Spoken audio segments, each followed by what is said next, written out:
or the various calendars that came later, you know.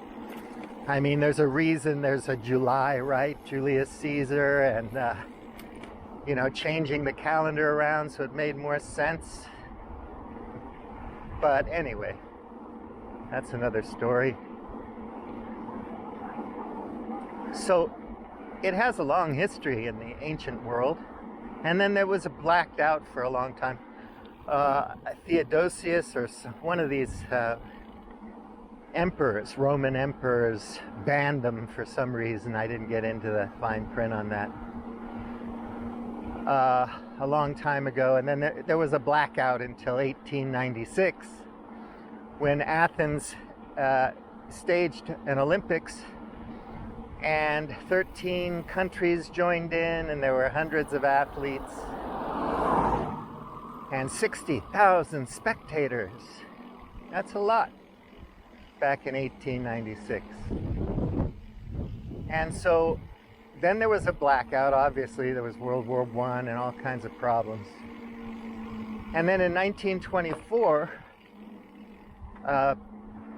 France put on the first, what they call the modern Olympic Games. And at that time, many more countries came, and thousands of athletes, including female athletes, joined. And it was a big success, a real spectacle. And since then, as you know, we've had Olympic Games. You can remember Jesse Owens in Berlin. And so, you know, politics has always been a part of it. Economics has always been a part of it. But it's amazing to think that all of these nations get together and compete more or less fair and square without the doping or other corruption issues. And we get to watch. And I'm blown away every time, because you're looking at people around the world who are beautiful.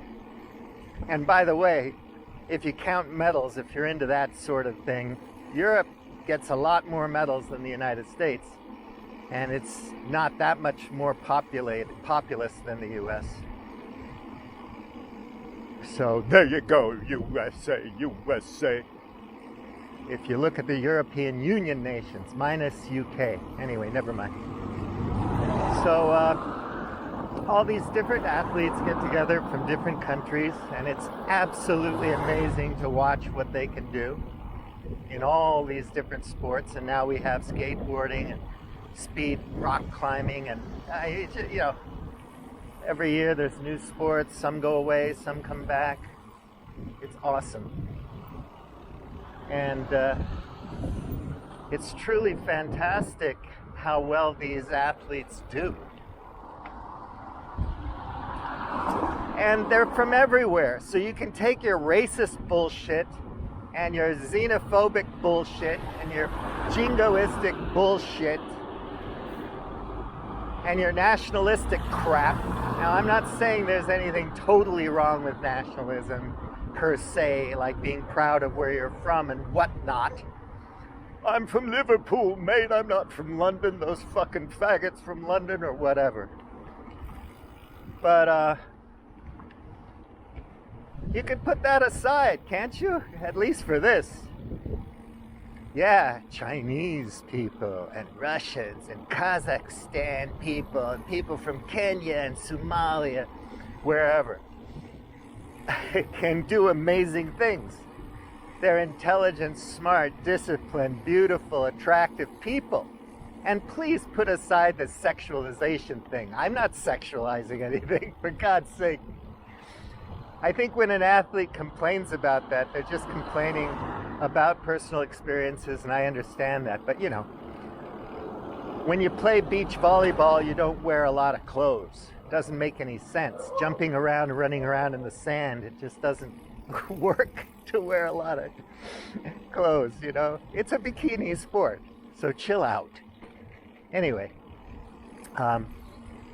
these beautiful athletes do amazing things, and we can look at the whole world. I mean, we're global with all this great technology, digital underwater cameras, and I mean, nowadays it's just amazing with satellite technology and streaming video and everything, what we can see and how amazing it is.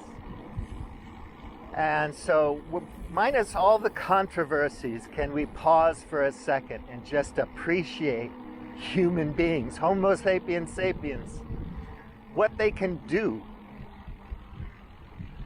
their amazing abilities, and the beauty of getting together and having fair play in the midst of all the BS and profit seeking and greed and forever wars and gun sales. Can we just say, look at how we get together peacefully and compete in sports that have rules and regulations, judges. Meanwhile, everybody's like running around in the streets protesting because they don't want to carry a vaccine certificate, even though their children have to have one to go to school. When I was a kid, I had to have one to visit Africa. So they're worried about their freedom, and they're carrying in their pockets a tracker that not only knows them better than they know themselves, as Yuval Harari says, but sticks every thought in their brain right into their brain via push marketing and everything else. It's like, where'd you get that idea, man? Wikipedia? Google? No, I got it from this blogger, dude. He's really smart. He knows how bad the Chinese are, or whatever. You know what I mean? It's like, so there you get your ideas from. So in the olden days, there may have been coverage of the Olympics, but it wouldn't have had all the vitriol and anger, because you can go to any number of sources and find a reason to be pissed off at the Olympics. They displaced people to build a stadium. They had to kick out the poor workers from Beijing because they didn't want a bunch of poor workers running around when all the tourists were there, or, financial corruption or politics, whatever it is. And everyone's complaining. Oh, this is horrible. Look at that, protest. Well, it's not a lot of people, right? But enough people. And then you read article after article about nobody's watching the Olympics on TV or anything. Well, I don't know how they measure that, but I guess people are watching from various devices or whatever. I don't know how you'd count that up. But it's been a rough year, couple of years with the COVID thing. Anyway, we got this thing. We can look at people from around the world and say they're amazing people. We're all amazing. But we're not wise, okay? We're driven by profit and greed. We're driven by survival, the need to survive, to get another meal, to pay the rent. We're driven by a lot of passions, a lot of bizarre, erroneous beliefs. But we're living in the most amazing time in the history of humanity, We have so much, and then we complain about everything. Some guy talks about something on the web and it's toxic masculinity or it's something else or whatever, right away. It's just this knee-jerk reaction to something without bothering to even try to understand what the person's about. And once you accuse somebody of something, you have to kind of pause and wonder, does his wife think that? Does his family think that of him? Do his friends believe that? So, maybe not. Maybe he's a pillar of the community. I understand my friends, I don't agree with everything that they think, but I like them anyway. They're not out to hurt me and mine. And I may be frustrated because I don't know how to get my point across to this guy. But, so what? I don't have to be intelligible to everybody to have a nice relationship with people. I traveled my whole life. I never been banged up abroad. And I think that's because I'm friendly and respectful, genuinely curious about other cultures. I watch my own back. I have situational awareness. I'm paying attention, and I kind of steer clear of trouble and danger. So I've been lucky also. Yes, that's true. In so many ways I've been very fortunate. I acknowledge that. And I'm sorry for anyone who, has had a rough time. But anyway. So we can acknowledge that it's pretty amazing that people are fucking amazing, that all Russians aren't out to eat your lunch, that even though Xi Jinping is the boss, I'm reading about Salazar now and Franco because I'm on the Iberian Peninsula. The history is fascinating, but there's a lot of things surrounding the history. It's not just about the events and the main characters involved. There are things driving the history from all sides that are there as well and are necessary to understand if you're going to have a really nuanced and deep perspective on it, Can't just say the guy was a dictator, an autocrat, or whatever, and then that's that. And one side or another, and have this pat argument that you got from a magazine once and you read it and you said, makes sense to me, so that's it. That's my position on it. I like the configuration of this little zone. A nice cafe there. Disporto, casa. So, yeah, okay, you got your opinion from a Cracker Jack box or a blog. It made sense to you, it stuck, and that's your argument forevermore. And there's nothing more you can learn about it. There always is. You can look at it from a climatic point of view. You can look at it from a sociological point of view. You can look at it from a geological point of view. Geographical point of view, like Jared Diamond, for example. And then you can write a book. I got a new angle on it. Okay, let's get a patent on that sucker and make some money. I want to patent the way I touch my patient's shoulder when I'm giving him a placebo. Anyway, so